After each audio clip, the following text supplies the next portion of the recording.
KZ ZX10 Pro X. These are a bit more brutal in terms of performance and it tends to surprise you, but in a good fashion. Hello guys, welcome again. First of all, this is purchased by me with my own money, not gifted or not a sponsored video, nothing like that. I am into a side hobby of following, audiophiles and trying some of the new gears and stuff. So that is where something I wanted in this price bracket, which is around $60 or under 5,000 rupees in Indian rupees. From the very beginning, I would like to tell you that I am not disappointed by them. They are amazing. Their build quality might be not, I would say, super premium, but does the job really well. They look amazing. I mean, the base plate, which is metallic, looks like beastly and all, and at the back side they are transparent, so gives you a good insight of what's inside these earphones, and very soft, the tips. And apart from that, the silver coated the wires. The wire is a bit flimsy when you compare it with the likes of Letshuoer and all, so wire is a bit thin. Don't think of these earphones or these IEMs as the most technical ones which will give you the most accurate readings or will give you the studio reference kind of thing. No, these are not meant for that, in my opinion. These are meant to give you the best experience in terms of energy, in terms of synergy, in terms of how you want to listen your sounds when you are in a mood to hear something which has a bit more treble, which has a bit more bass. Energetic is what the term I would like to use with them. I have fairly mid to large size of ear canals and ears, so I feel completely comfortable using them. Cable also has a mic built to it and a button. So I think the single press of the button is picking up a call and dropping the call. It's also meant for muting your song. Double presses for going forward and triple presses for going back. So that is also something which gives me a freedom. If I'm using them with my mobile phone, I don't have to use my mobile phone's touch screen to shuffle between the songs, right? So they are pretty straightforward. The one with this mic is, I believe, right. This is how I put them and they are completely comfortable with me. So here we go. Now they are pretty comfortable. Let me come close to show you.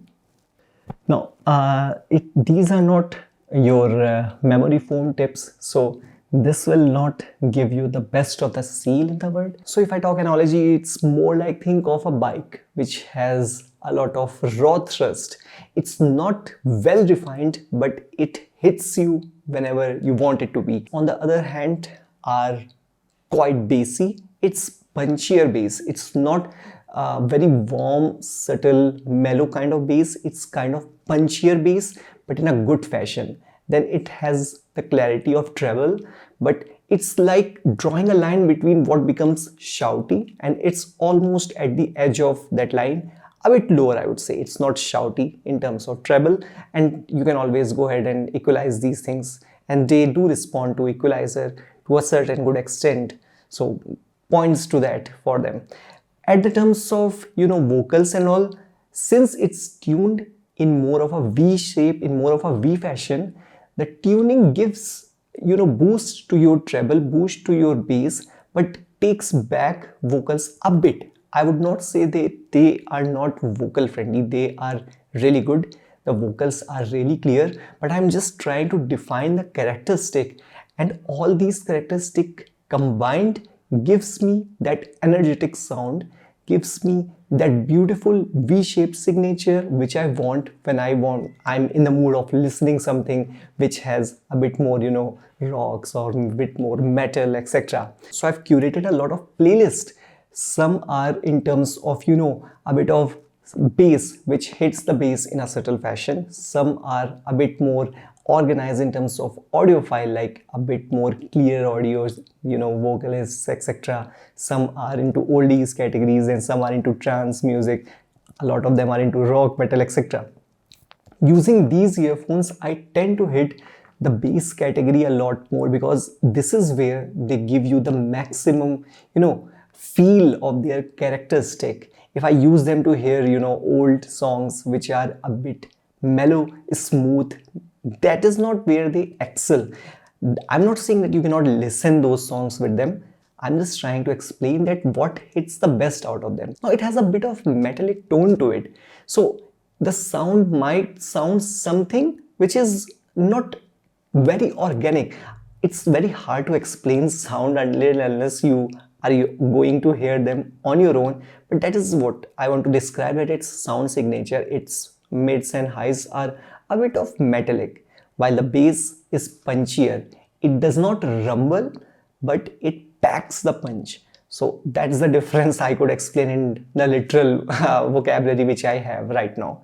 So I was talking about the playlist and the songs like Hotline Bling from Drake or something from like Linkin Park. These are the kind of songs I really found myself hearing back to back again and again. In terms of comparison, I compared them with my Letshuoer S12 Pro, which again I purchased around 6 months or so back. They, by the way, are excellent.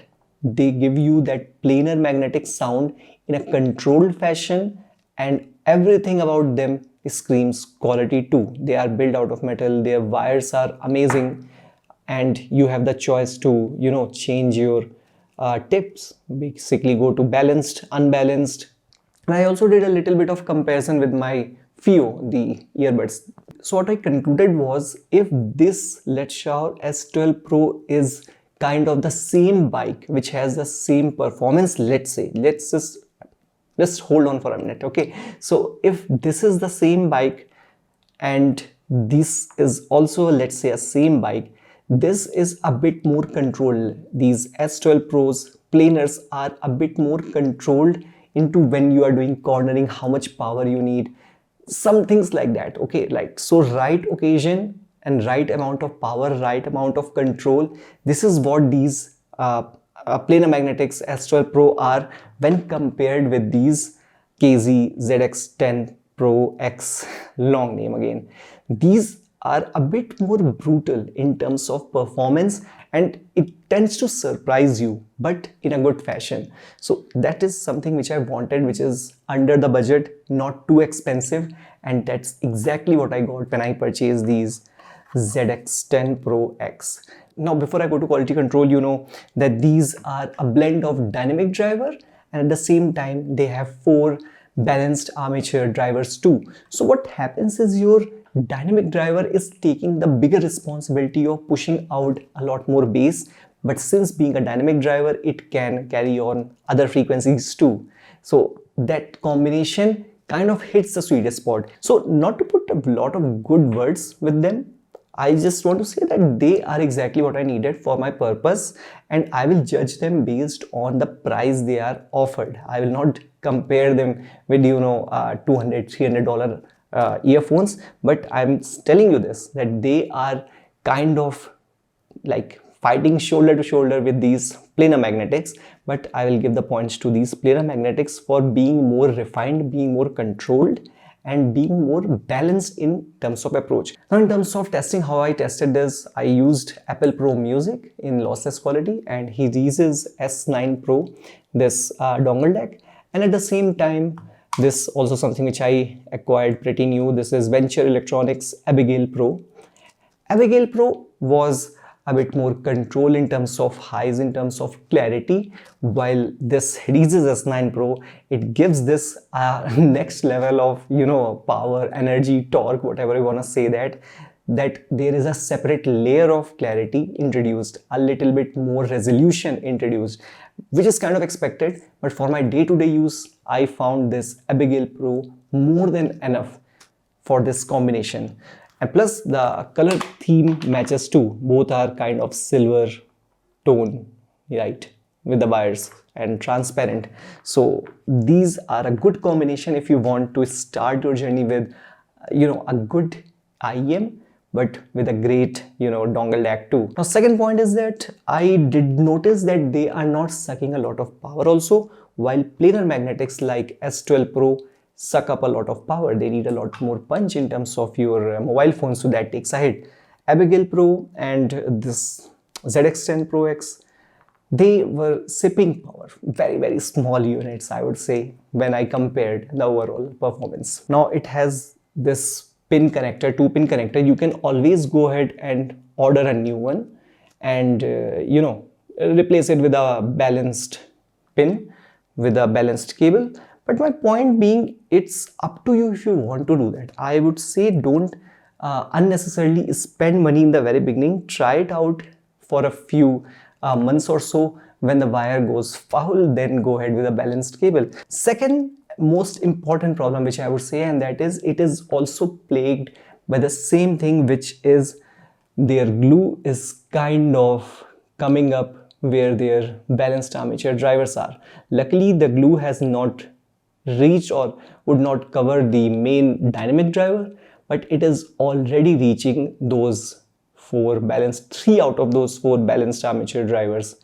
And this is something which right now it has not impacted the audio quality. I don't know why or how, but it takes that confidence a bit back. I also noticed that when playing for more than an hour or so, that glue is trying to kind of go away, because that balanced armature is trying to obviously push some air or maybe displace some of the amount of air. So I feel that it's kind of creating a tunnel, but the moment I turn it off and after a few hours I come back and see them, the glue has came to its normal state. I will show you these two pics. But apart from that, I am really pleased with these offerings, and I wish if anybody has to purchase these, they can go ahead, but make sure that in your initial 5 days, 7 days, whatever review time you get, you check each and every quality, quantity, their defect, everything of them,